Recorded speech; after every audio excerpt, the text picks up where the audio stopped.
Jika dulu Sayyidatuna Maryam dikirimkan buah-buah surga, dijamin kedatangannya, maka yang di dalam perut Sayyidah Aminah lebih mulia daripada Sayyidina Isa yang dikandung Sayyidatuna Maryam. Tentulah penjagaan dan jaminan Allah lebih tinggi dan lebih besar kepadanya. Itulah yang membuat Sayyidah Aminah yakin hidupnya aman sentosa. Sejak saat itulah Aminah percaya di dalam perutnya ada seseorang yang dia akan menjadi nabi akhir zaman. Dialah makhluk pertama yang percaya di antara manusia bahwa yang akan dia lahirkan adalah seorang nabi. Belum lahir Nabi Muhammad, Aminah sudah beriman. Tidak seperti yang dikatakan oleh orang-orang yang buruk adab kepada baginda Rasul sallallahu alaihi wasallam yang mengatakan orang tua nabi disiksa dalam neraka. Bagaimana adab dia kepada Rasulullah? Bagaimana dia nanti kalau ketemu Rasulullah, dia menyakiti Rasulullah dan mengatakan, "Hei Rasul, orang tua mau masuk neraka." Rasulullah tidak akan menyapa orang ini. Assalamualaikum warahmatullahi wabarakatuh. Selamat datang di channel Cahaya Kolbu, dan semoga sahabat pendengar channel ini senantiasa mendapat ampunan Allah, diberkahi hidupnya di dunia dan juga di akhirat kelak. Amin. Assalamualaikum warahmatullahi wabarakatuh.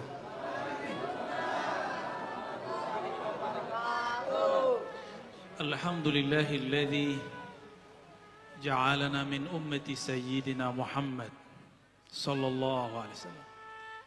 Walhamdulillah, thumma alhamdulillahilladzi abrazana fi akhir zaman min ummati sayyidina Muhammad sallallahu alaihi wasallam. Ashhadu an la ilaha illallah wa ashhadu anna Muhammadan abduhu wa rasuluh. Allahumma salli wa sallim wa barik alaihi. Assalatu wassalamu alayka ya sayyidana ya Rasulullah. Assalatu wassalamu alayka ya abal arwah. Assalatu wassalamu alayka ya sayyidal awwalin, ya sayyidal akhirin, ya sayyidal anbiya'i wal mursalin. Salamullah alaikum warahmatuhu wabarakatuh. Jamaah, para pecinta Allah, perindu Rasulullah sallallahu alaihi wasallam. Meskipun dari tadi kita sudah baca salawat-salawat kepada baginda Rasul sallallahu alaihi wasallam, kita juga sudah dengarkan ayat tentang hakikat Rasulullah sallallahu alaihi wasallam. Mari kita kirimkan mahar kerinduan, surat Al-Fatihah kita kirimkan kepada baginda Nabi Muhammad sallallahu alaihi wasallam, para guru-guru kita, masyayikh kita, imam yang mengarang kitab ini, Al-Habib, Al-Alamah, Ad-Daya, Umar bin Muhammad bin Salim bin Hafiz. Begitu juga pengarang-pengarang kitab yang lain, Diyaul Lami, Daiba, Al-Barzanji. Kepada yang pertama kali menghidupkan Maulid Nabi, As-Sultan Al-Muzaffar, Abu Sa'id Al-Kawkabari. Kepada iparnya Salahuddin Al-Ayubi, merekalah yang menghidupkan majlis ini. Untuk mereka kita kirimkan mahar kerinduan, tanda terima kasih. Al-Fatihah. A'udzubillahi minasyaitonir rajim. Bismillah. Maliki yaumiddin, iyyaka na'budu wa iyyaka nasta'in. Shiratal ladzina an'amta 'alaihim ghairil maghdubi 'alaihim waladdallin. Semoga berkah bacaan Al-Fatihah, surat pembuka, Allah buka hati pikiran kita. Allah buka ruh kita yang selama ini terpenjara oleh nafsiyah, kedirian, keegoan kita. Amin ya rabbal alamin. Bagaimana cara menumbuhkan rindu? Kenalilah yang dirindui, cintailah ia, dengarkan kisah-kisahnya. Maka malam ini saya akan kisahkan sebagian dari kisah beliau. Tatkala Abdullah pulang ke rumahnya, Abdullah dinikahkan dengan Aminah bintu Wahab. Abdullah menyebutkan dirinya, ana zabihani, Maka Nabi Muhammad mengatakan, Ana ibnu Zabihain. Aku adalah putra dari dua orang yang pernah akan disembelih. Pertama Abdullah, dan yang lebih awal lagi adalah Sayyidina Ismail alaihissalam. Dulu Sayyidina Abdullah pernah mau dibunuh. Bukan dibunuh, dinazarkan. Jika dia lahir, maka Abdul Muttalib akan menyembelihnya. Diundi. Undian ke-10 baru namanya hilang. 1 kali undian 10 kali domba. Maka 10 kali undian 100 domba. Abdullah mengatakan, Ana ibnu mi'ati ghanamin. Aku seharga 100 domba. Mahal ya. Sayyidina Abdullah dinikahkan dengan Aminah. Itu karena Abdul Muttalib bermimpi ada pohon tumbuh dari dalam rumahnya. Pohon itu hanya menutupi sebagian, tapi kurang menaungi bagian yang lain. Esok hari datanglah ia kepada ahli takbir mimpi. Apa kata dia? Wahai Tuan, takbirlah mimpiku. Maka sang pentakbir mimpi mengatakan, pohonmu artinya adalah dari nasabmu akan tumbuh, akan muncul seorang pemimpin di tanah Arab. Tapi kepemimpinannya tidak sempurna kecuali dia dikawinkan dengan pohon satu lagi. Maka kawinkanlah dia dengan keturunan Wahab.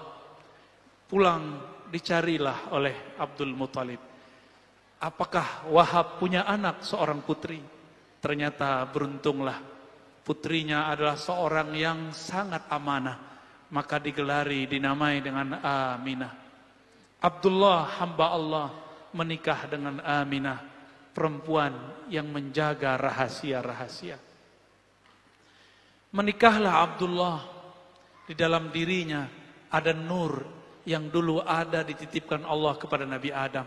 Turun ke Nabi Syis, turun ke Nabi Idris, turun ke Nabi Nuh, turun ke Nabi Ibrahim, turun ke Nabi Ismail, turun kepada Bani Kinan, Bani Quraisy, terus Adnan, terus sampai kepada baginda Rasul. Dari Abdullah turunlah nur itu kepada Aminah. Aminah kemudian dipanggillah Abdullah. Ia mengatakan, wahai istriku tercinta, aku mohon izin untuk berdagang seperti sedia kala. Berangkatlah Abdullah, pergilah ia ke tanah Syam. Tapi sebelum pulang, sebelum sampai di rumah, umur tidak panjang. Betapa malang Aminah, masih muda sudah menjadi janda. Bagaimana nasib perut yang sudah ada isinya? Di situ ada jabang bari yang nanti lahir tanpa ayah, yatim sebelum dia lahir.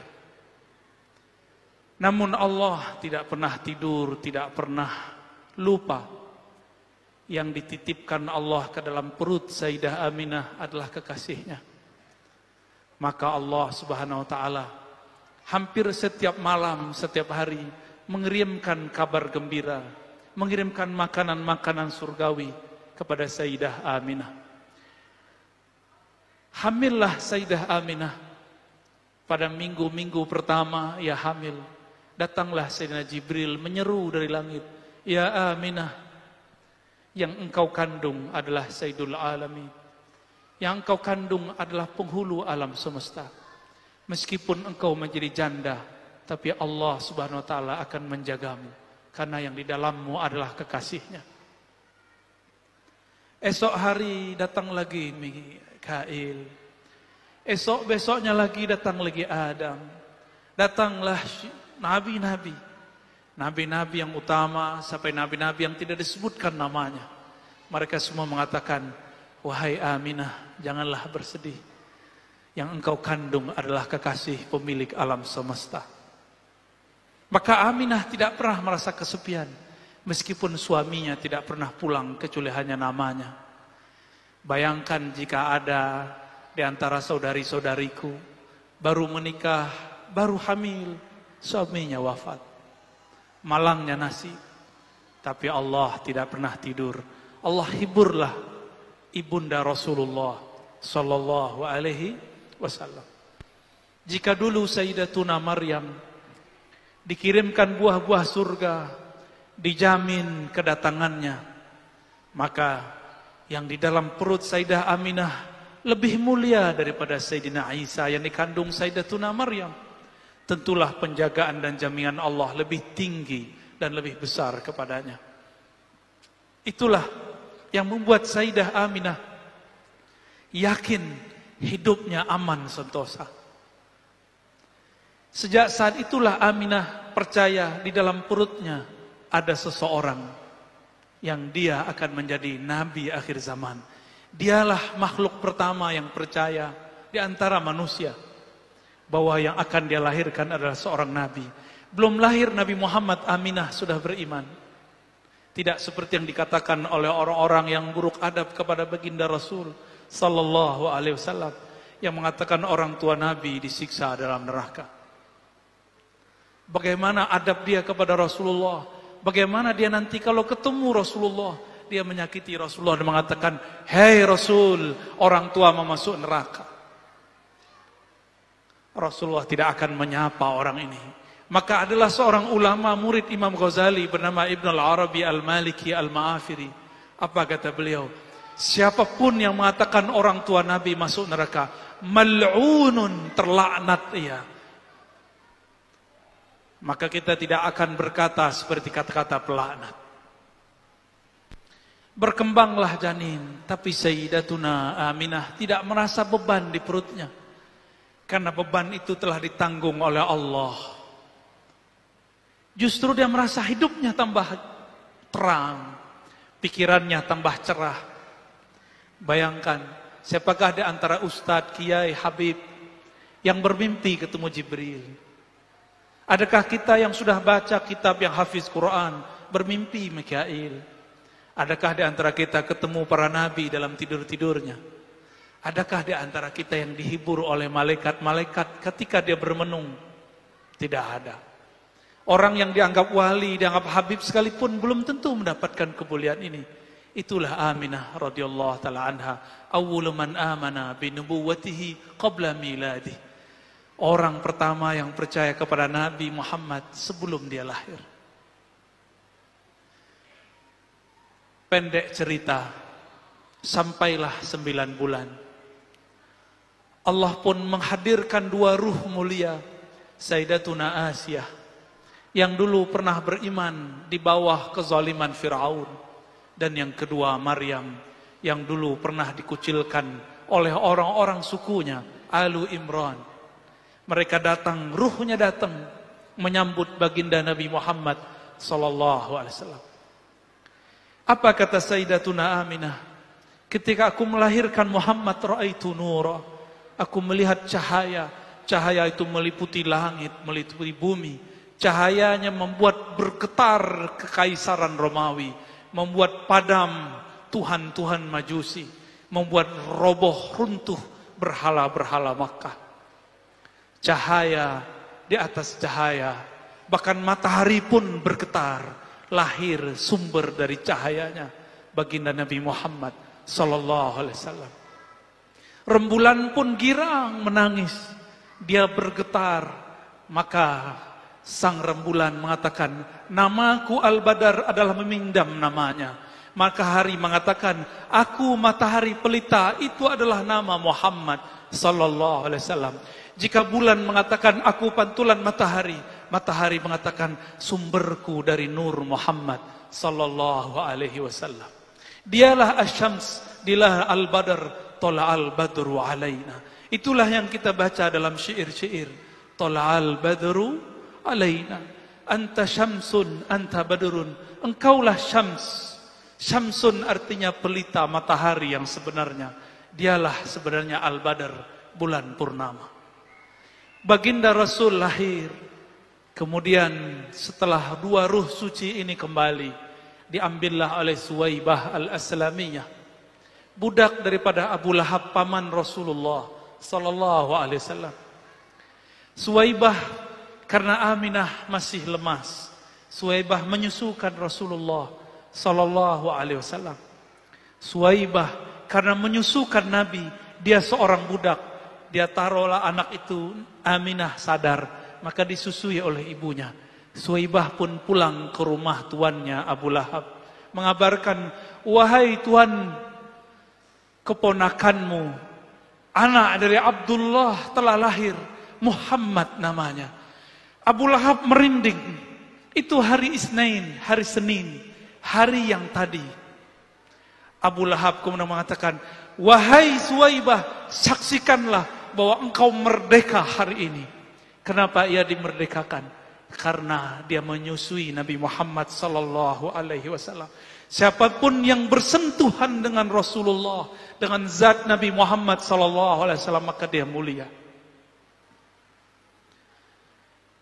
Maka disebutkan dalam hadis yang kualitasnya oleh Imam Suyuti dikatakan naik menjadi hasan li ghairihi, menjadi bagus karena ada dalil-dalil lain yang menguatkannya. Ketika Abu Lahab mati, setiap hari Senin di alam barzakh, khaffafallahu anhu. Tersebutlah dalam kitab Diyaul Lami.